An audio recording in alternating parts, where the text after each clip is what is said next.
तो ना छोड़े के ई क्लास वाला सब बंद ना हुई 10 को लेके 5 को वही पढ़ाए ना आई तब वो पढ़ाए कैमरा के पढ़ा के वीडियो डाल दे ठीक बा नू चलिए चलिए शुरू कर जाओ लेट हो गल बा कहाँ ले पढ़ ले नहीं समय सब भोर पर आ गल बा बिंदुसार अच्छा बिंदुसार पढ़ाना है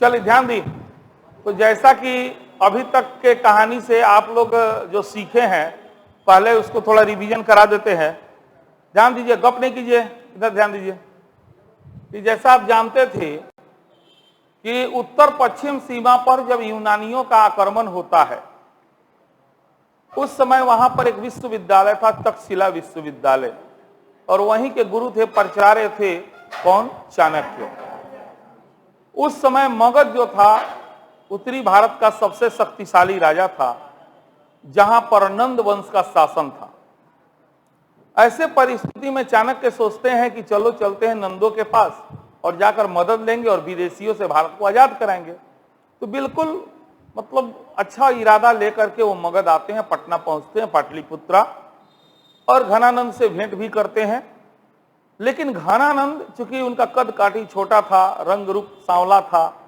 और घनानंद एक लोभी शासक था है ना वो विद्वानों का आदर नहीं करता था इसलिए उसने क्या किया चाणक्य का भी अपमान कर दिया उसने कहा मुझे इससे क्या मतलब है कहीं कोई सुरक्षित है असुरक्षित है मुझे मगध से मतलब है ना और अपमानित करके उसको भगा दिया तो वहीं पाटलिपुत्र से वो फिर जब तक शिला जा रहे थे तो पटना में ही उनको एक बालक मिला जो किस खेल में व्यस्त था राजकिलम नामक खेल में व्यस्त था और वह किसका उस समय लड़का था शिकारी का उस समय किसका बच्चा था शिकारी का था माने चाणक्य ने उस बच्चा को किससे खरीदा शिकारी से ग्वाले से किससे खरीदा शिकारी से चाणक्य किससे खरीदे शिकारी से खरीदे और उसको ले गए और उसको शस्त्र और शास्त्र दोनों की शिक्षा दिया उसके बाद चंद्रगुप्त भी कमजोर आदमी नहीं था उसने क्या किया उस समय जो भी डाकू डकैत इस तरफ से लोग थे उस सबको इकट्ठा किया सेना बनाया और सोचा कि अपने गुरु का सपना पूरा करना है तो सबसे पहले उत्तर पश्चिम सीमा को उसने विदेशियों से आजाद करा दिया इससे उसका थोड़ा मनोबल और बढ़ गया और एक के बार एक बैगे पाटलिपुत्र पर राजधानियों पर अटैक कर दिया लेकिन पहली बार में वो हार गया फिर वो कहानी सुनाए थे एक बूढ़ी औरत जो खाना बना रही थी याद है ना हाँ तो फिर किसी तरह से उसको बुद्धि खुला और उसके बाद वो मगध के एक छोर से जीतते जीतते जीतते अंततः जो है उसने पूरे मगध पर विजय प्राप्त कर लिया घनानंद को मार दिया और पटना में यानी मगध में किस वंश का स्थापना किया इस तरह चंद्रगुप्त मौर्य वंश का संस्थापक था कोई डाउट नहीं ना अब ध्यान दीजिए वह गद्दी पर बैठा अब सुनिए च्वाइस है चाय पीना है कि कॉफी पीना है पिया वाला नहीं की इसे खाली सुने के बाबा कि दूध पीना है ठीक है तो हुआ क्या कि एगो लड़का 3 गो लड़का है ए बी सी अब 3 गो लड़का है कौन कौन है ए बी सी ए जो है चाय कॉफी पी के खत्म कर दिया ठीक बा बी चाय कॉफी दूध कुछ पीबे नहीं करता अब देखा गया कि दूधो खत्म बा तो बताइए दूध कौन पिया होगा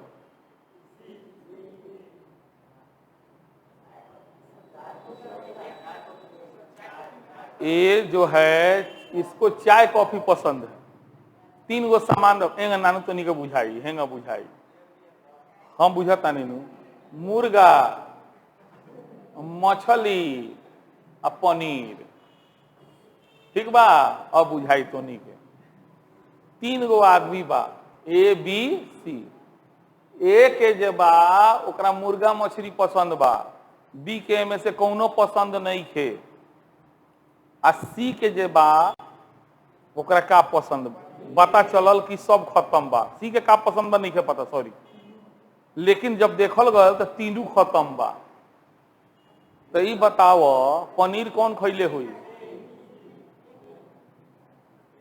ए बुड़बक एक तो क्लियरे बा कि मुर्गा मछली पसंद बा ओकरा पनीर नहीं खे पसंद आ बी के कुछो पसंद नहीं थे, आ देखल गए तो सब खत्म हो गल बा।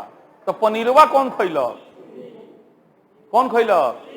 सी खैलक। ए बाप रे, सही में 8 से 12 लोगन साथ में। फिर यदि बात एक के मुर्गा मछली पसंद बा तू पनीर ना खैले हुई, बी के में से कुछो पसंद नहीं खे तू काहे खाई? आ सवाल बा कि भाई सब खत्म बा, तो जब सब खत्म बा तो पनीरवा कौन खैले हुई? सी खैले।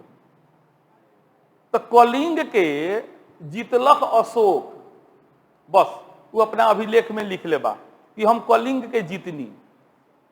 ठीक बा। बिंदुसार एगो ऐसा राजा रहे जमुना के विजेता के रूप में याद ना करल जाला। मने इतिहासकार कहता ना ओकरा दम ना रहे, कुछो ना जीतले हुई, वो बचा के रख ले रहे खाली। ठीक बा। मने अपने के पाकिट में 1000 रुपया बा, ओमे अपने 100 रुपया कमा के रख ले बानी। ठीक बा। ओकरा बाद अपने संग भाइयों बा, मान ली थोड़ा देर ला, ऊ भैयावा बा जन कमाएला ना, तो ओकरा लगे तो पैसा नहीं के, यानी 900 रुपया ई के कर रहा। तो स्वाभाविक बा बाबूजी के है, बाबूजी देवेलन पैसा हमनी के। तो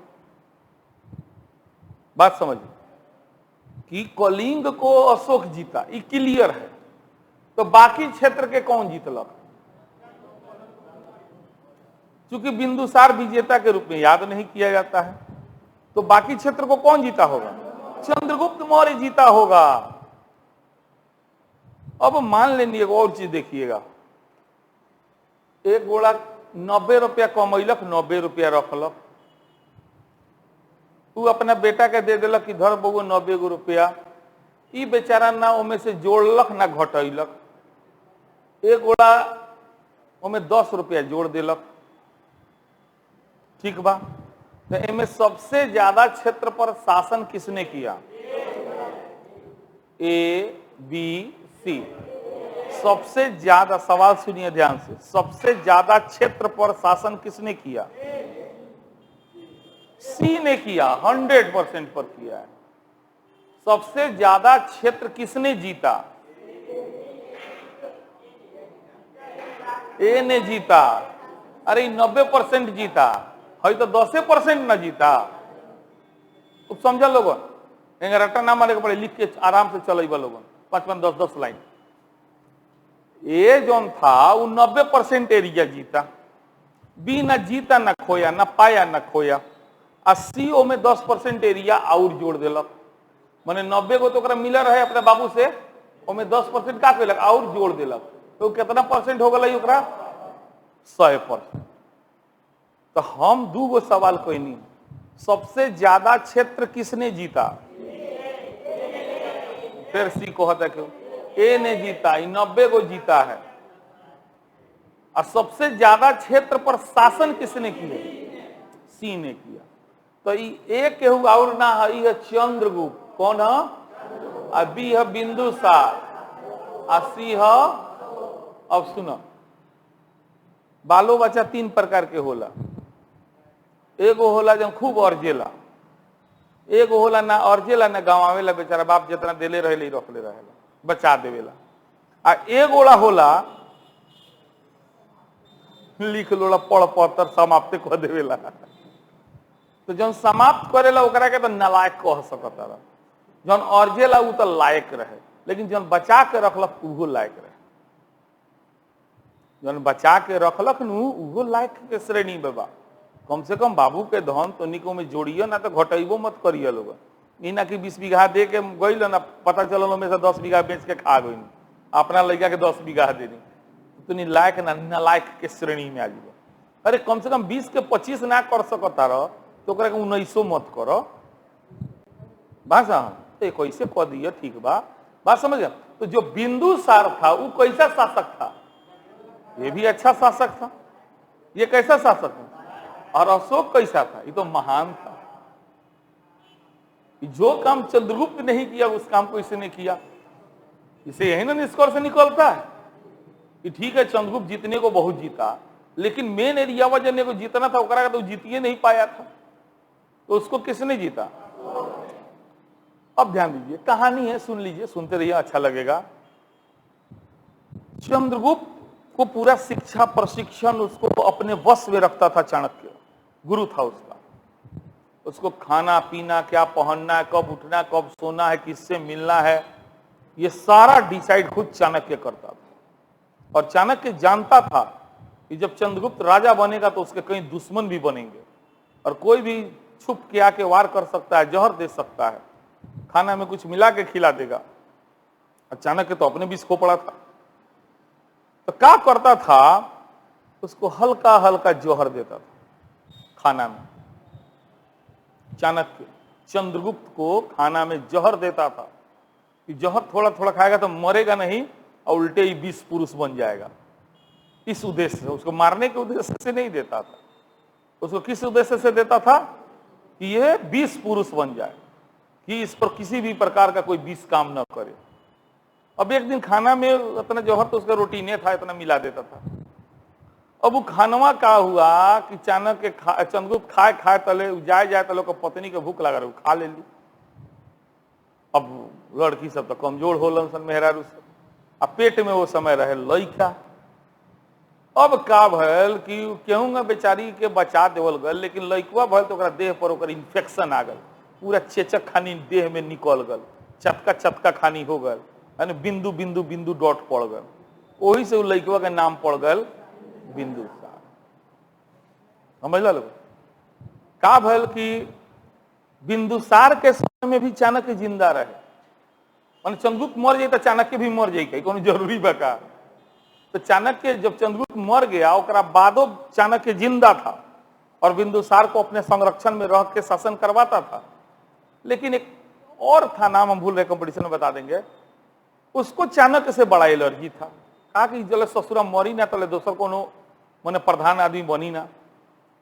तो सोचा कि उपाय करल जाओ कि चाणक्य के मार दियाओ चाहे बेला दियाओ।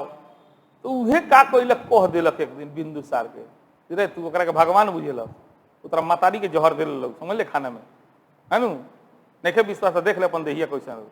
तो जहरे से भयल। अब बिंदुसार को पता चल गया कि भाई ये व्यक्ति मेरी माँ को जहर देता था, बाप को जहर देता था, आदमी ठीक नहीं है। तो उसको निकाल दिया राज्य से, है ना। चाणक्य सब जानता था कि एक दिन ऐसा जरूर होगा, क्योंकि भाई हम इतना शक्तिशाली आदमी हैं तो स्वाभाविक है मेरा भी तो कोई ना कोई दुश्मन जन्म लेगा। लेकिन जो दुश्मन मेरा होगा वो राज्य का दुश्मन होगा, वो आदमी सही नहीं होगा। वो अंत में सबको मार के खुद राजा बन जाएगा और राज्य को बर्बाद कर देगा। चाणक्य को ये बात पहले से पता था। तो चाणक्य को पता था, चला गया जंगल। अब वो आदमी आज नाम हम भुला रहे हैं, उनका नाम क्या था, है ना, कंपटीशन वाले नोट्स में है। अब ये चले गए चाणक्य जंगल। तो इस ससुरा को विश्वास नहीं हुआ कि जंगल में गइल बा कि ना गइल, गइल तो मरल कि जियल। ई गोल कि ना तो जंगल में चली गए, चल ओकरा के मार दिया। तो जंगल में बा मार दिए कि तो पतो ना चली। ई गया चाणक्य को खोज के मारने। चाणक्य को पता था जंगल में जब जाएंगे तो हमको कोई ना कोई मारने जरूर आएगा, क्योंकि अब जब राज्य से निकलेंगे तो एकांत में जाएंगे तो ऐसे ही दुश्मन है, क्योंकि उसके मन में डर रहेगा कभी भी चाणक्य वापस आ सकता है, और वापस आएगा तो सारा भेद खोल देगा।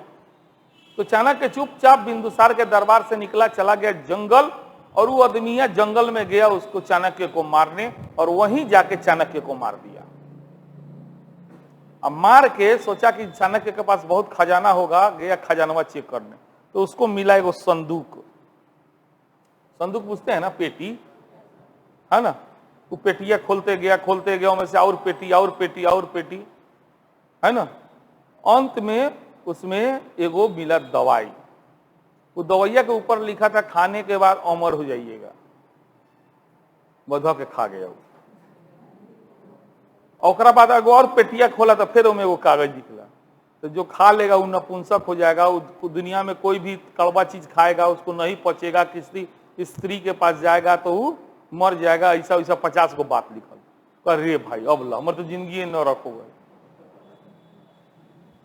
मने अब नाहियो चाह के अब हमरा का बने के पड़ी साधु। तो ओकरा विश्वास नहीं होता, दवाइया में से तनका बचल था, ले आया, एक गोला खिया दिया, आ खिया के ओकरा के मुर्गा भात खिया, वो मर गया। खाई बाप अब हो गया। अब वो बेचारा हो गया सन्यासी, अंत में उस राज्य का छोड़ दिया। मैंने चाणक्य का बुद्धिजीविता का बात बता रहे थे है ना। तो याद रखिएगा, आप चाणक्य जो था वो बिंदुसार के समय में भी था। कभी कभी पूछता है चाणक्य चंद्रगुप्त का ठीक है था, लेकिन ऐसा नहीं था कि केवल चंद्रगुप्त के दरबार में था। वो कुछ समय तक, कुछ ज्यादा समय तक नहीं, कुछ समय तक चाणक्य बिंदुसार के दरबार में भी रहता था। ठीक है ना। बिंदुसार किसका बेटा था? वरीय तो चंद्रगुप्त मौर्य के बाद उसका पुत्र कौन? बिंदुसार सिंहासन पर बैठा।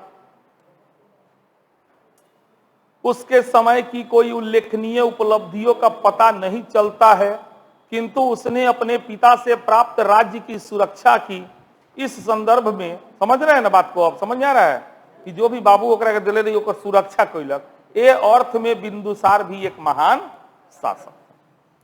बिंदुसार यूनानियों के साथ खूब दोस्ती बनैलक, प्रशासन के क्षेत्र में अपने पिता के व्यवस्था का ही पालन कैलक। अपने साम्राज्य को उसने प्रांत में बांट देलक, प्रत्येक प्रांत में कुमार के नियुक्ति कैलक। बिंदुसार के समय में उसका बेटा जो था अशोक कहाँ का कुमार था, यानी उपराजा था? अवंती का। कहाँ का था? Most VVI. बिंदुसार के शासन काल में अशोक कहाँ का उपराजा था? अवंती का उपराजा था। ठीक बा। बिंदुसार संभवतः 25 वर्ष तक राज्य किया और उसकी मृत्यु जो है 273 में हो गया। अब सुनिए, बिंदुसार कब मरल? 73 बीसी में मरल। अशोक राजा बनल 269 बीसी में, यानी दोनों साल के बीच में कौ साल के गैप बा? 4 वर्ष फिर के शासन कैलक। का भल 4 साल? बात समझ आ रहा है ना कि 4 साल जो है ये कैसे गुजरा, कहां गुजरा, इसके बारे में कहानी है।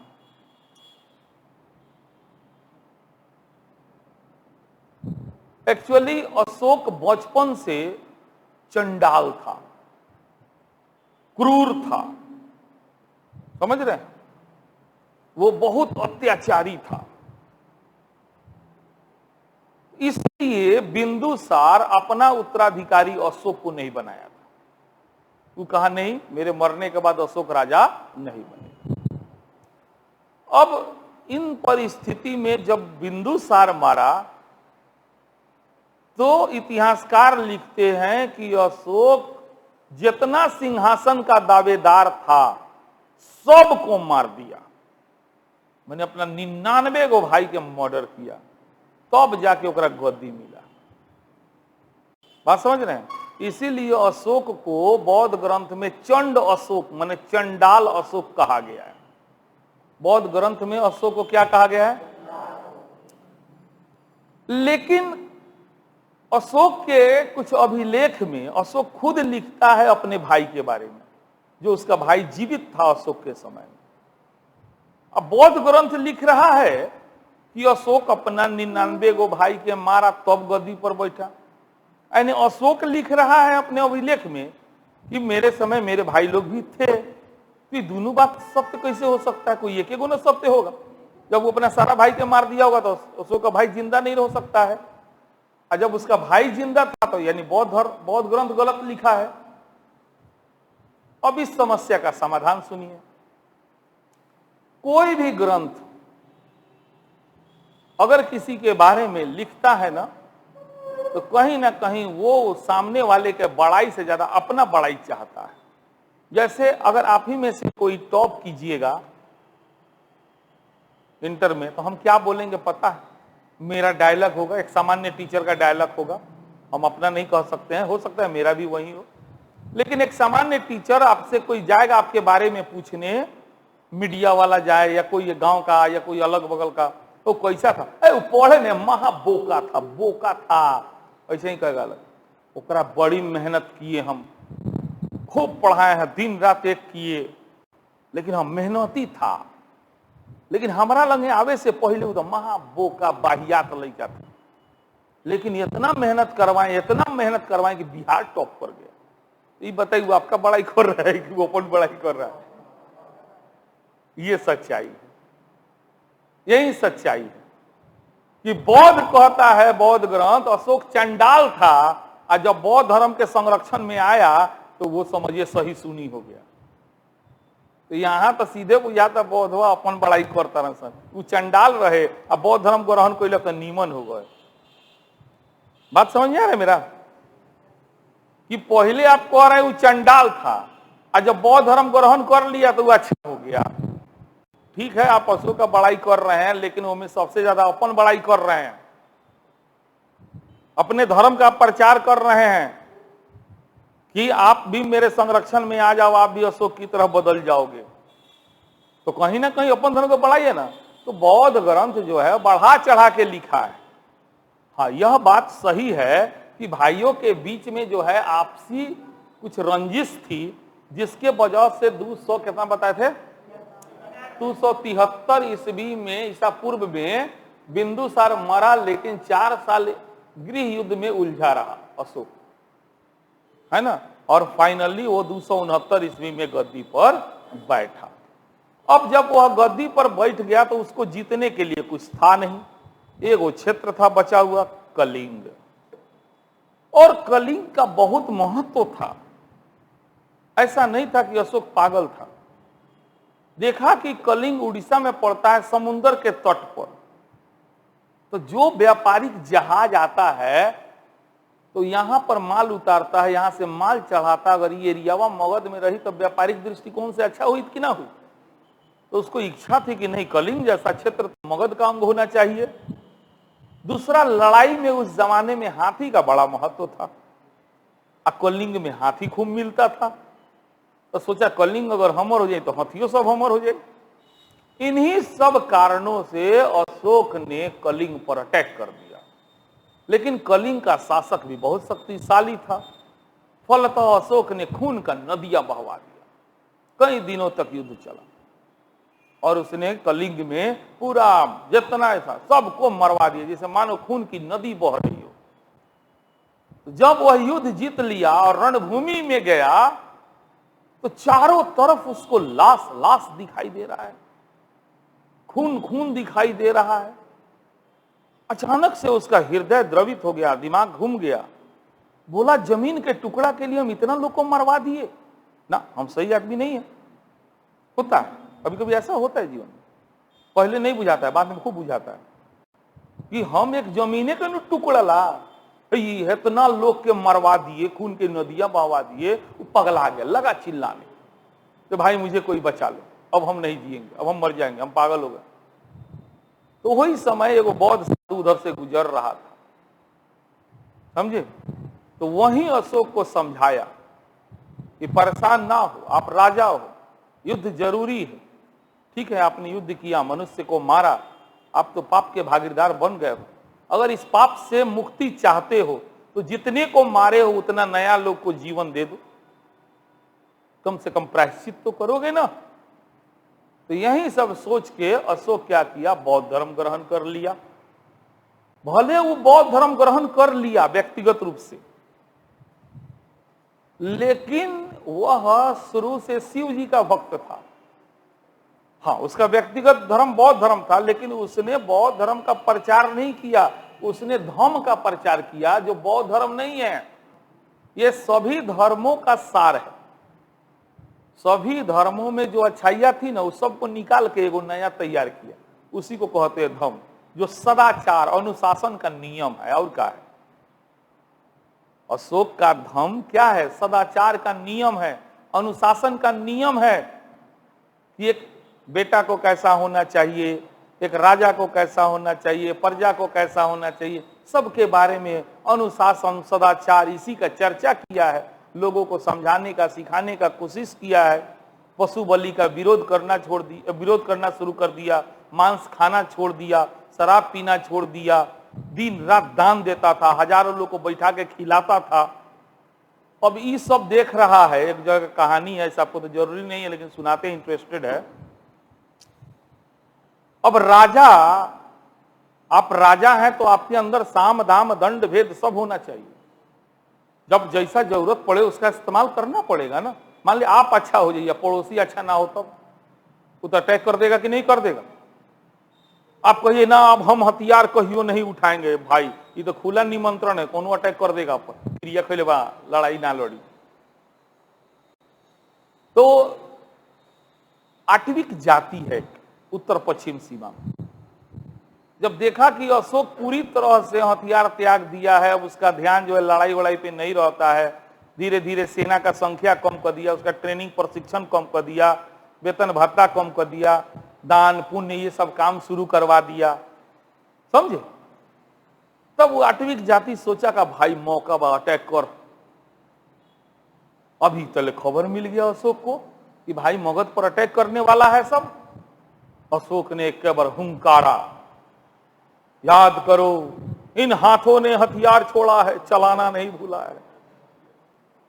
एक बार यह डायलॉग मारा है ना, इन हाथों ने हथियार छोड़ा है, चलाना नहीं भूला। समझ जाओ आठवीं लोग, आठवीं का जा तो दूसरे तो बेचारा डेरा गई, एक ही डायलॉग में तो डेरा गई। इसलिए अशोक जब तक जिंदा रहा उसके राज्य पर कोई आक्रमण नहीं किया। हाँ, जरूरत पड़ा था एक बार तो उसने राजत्व का धर्म का नियम निभाते हुए धमकाया, धमकाने से ही मान गया तो लड़ाई की क्या जरूरत थी, है कि नहीं। फिर भी वो जब तक जिंदा रहा सदाचार के अनुशासन के नियमों पर चला। अंत उसका बड़ा खराब बीता, बहुत खराब। उसका बेटा जो था वो सब अधिकारी सबके चढ़ावे में आ गया, बोला रे तो और बाप तो नीला कुछो ना छोड़ता हूँ, सब बांट देता हूँ। समझ रहे हैं, इशारा राजकोष का पैसा बांटत हो, रोज खियावत हो, भोज होता, दान होता, तुनी के शासक बनबो सन तो राजकोष रही खाली, कैसे शासन करबो लोग। तो वो सब बेटवो को लगा हाँ अरे हमरो लगा तो बुढ़वा पगला गई बा का सुन सन, तुनी के कोनो ओकर बात मत बनिया सन। और काम करू क्या, घर में बंद कर, घर में बंद कर, और उनका जितना जरूरी बा उतने खर्चा दे, मैंने 2 टाइम खाना दे बस, उससे ज्यादा कुछो मत दे सब। अब अशोक को घर में बेचारा बंद कर दिया। अशोक पगला गया, जिसको आदत था हजारों लोग को रोज खियाने का, दान देने का, लोगों के बीच रहने का, उसको आप घर में बंद कर दिए। तड़प तड़प के बेचारा अशोक मर गया। ये कहानी लगा, सुन ले लोग, जल्दी जल्दी निकाला था नोट्स तनी भरवा तनी। सम्राटों में महानतम सम्राट अशोक डैश का बेटा था। भरी भरी लोग, आप तो सब याद हो। अशोक किसका पुत्र था? बिंदुसार। अशोक में भरी ना, बिंदुसार का पुत्र था। अशोक की माता का नाम सुब्रतांगिनी था। अपने पिता के शासनकाल में वह कहाँ का उपराजा था? अवंती का उपराजा था। बौद्ध साक्ष्य अशोक के प्रारंभिक जीवन के संबंध में बताते हैं कि वह पहले अत्यंत क्रूर निर्दयी व्यक्ति था। वह राज सिंहासन प्राप्त करने के लिए अपने कौगो भाई को 99 भाई का वध किया। बाद में वह बौद्ध धर्म के शरण में आया तो वह दयालु शासक बन गया। अशोक अपने पिता की मृत्यु के बाद कब गद्दी पर बैठा? कब बैठा?